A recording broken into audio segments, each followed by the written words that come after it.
مجھے ڈر لگتا ہے اللہ تبارک و تعالیٰ کے عذاب سے کہ یہ پوری عالم اسلام اس وقت جس بے غیرتی میں، بے حسی میں، بے حمیتی میں گرفتار پھنسا ہوا ہے، کہیں اللہ تعالیٰ کو ناراض کر کے یہ پورے عالم اسلام کے لیے تباہی کا پیش خیمہ نہ ہو۔ رمضان کا مہینہ مواسات کا مہینہ پہلا، تم اپنے گلے چھڑے اڑا رہے ہو، تم افطار کی دعوتیں کر رہے ہو، تم لوگوں کو کے لیے کھانے تیار کر رہے ہو، ہنسی اڑا رہے ہو، عیاشیاں کر رہے ہو، اور تمہارے بھائی، تمہاری بہنیں، تمہارے بچے، تمہاری اولاد ذبح ہو رہی ہے، تاریخ کے بدترین طریقے پر ذبح ہو رہی ہے۔ 30,000 سے زیادہ بچے، عورتیں، مرد بے گناہ شہید کیے جا چکے ہیں۔ تمہارے کانوں پر جوں نہیں رنگتی اور کہتے ہو ہم رمضان منا رہے ہیں، ہم رمضان کا استقبال کر رہے ہیں۔ رمضان کا استقبال دعوتوں سے ہوتا ہے، رمضان کا استقبال بڑے بڑے کھانے کا انتظام کرنے سے ہوتا ہے، رمضان کا استقبال اللہ کے حکم کی تعمیل سے ہوتا ہے۔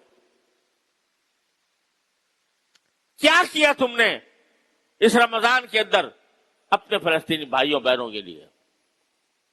کسی نے، ہر شخص اپنے منہ میں ڈال، اپنے گریبان میں منہ ڈال کر سوچے کیا کیا اس نے؟ ان کی مدد کے لیے کوئی ایک پیسہ تم نے خرچ کیا؟ ان کے لیے رات کو اٹھ کر اپنے بارگاہ الہی میں کوئی دعا کی؟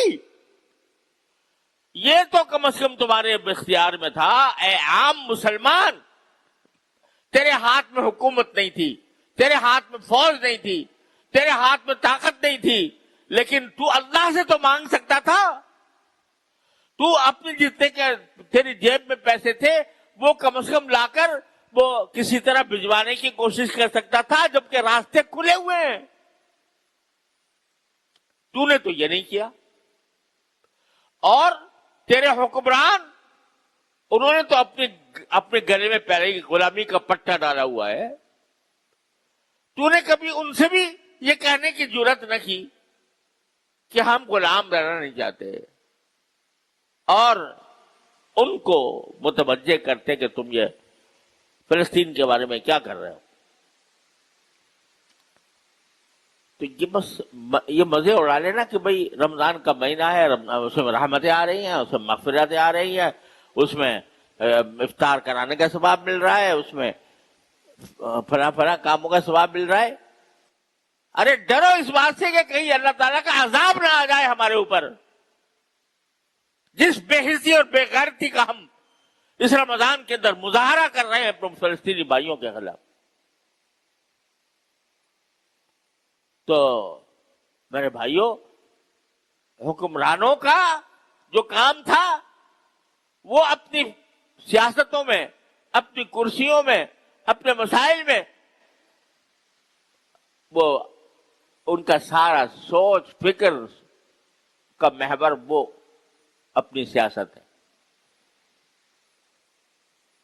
ان کو پتہ نہیں، پتہ ہونے کے باوجود جوں نہیں رینگ رہی ان کے اوپر۔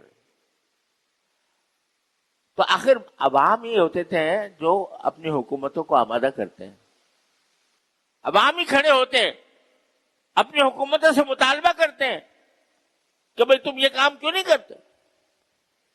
ذرا مہنگائی ہو جائے تو لوگ سڑکوں پہ آ جاتے ہیں، احتجاج کرتے ہیں، نعرے لگاتے ہیں، اور اتنا بڑا ظلم ہو رہا ہے۔ مسجد اقصی پکار رہی ہے کہ ہے کون میرا رکھوالا، اور ہمارے کانوں پر جوں نہیں رنگتی۔ ہم یہ بات اپنے حکمرانوں تک نہیں پہنچا رہے۔ ڈر لگتا ہے اللہ تعالیٰ کی عذاب سے۔ تو میرے بھائیوں، اس کا شعور پیدا کرو، اس فریضے کا شعور پیدا کرو غلامی کا جوا اپنے گردن سے اتارنے کا شعور پیدا کرو، اللہ تعالیٰ سے رجوع کرو، اللہ تعالیٰ سے مانگو. جو شخص جتنی طاقت رکھتا ہے ان کو مدد پہنچانے کی وہ مدد پہنچائے. جو شخص جتنی طاقت رکھتا ہے حکمرانوں کو متوجہ کرنے کی وہ اپنی طاقت کو استعمال کرے. ورنہ آخرت کے اندر یاد رکھو جب یہ 30,000 شہیدوں کا خون کا حساب لیا جائے گا تو حساب دینے والوں میں ہم بھی شامل ہوں گے. تم نے ان کے لیے کیا کیا تھا؟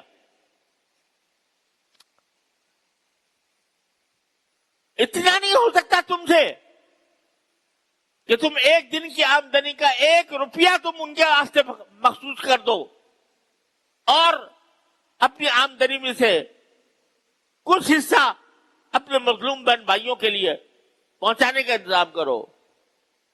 یہ بھی اگر نہیں ہو سکتا، اگر یہ بھی نہیں ہو سکتا تو مسلمان کہلانا چھوڑ دو اپنے آپ کو.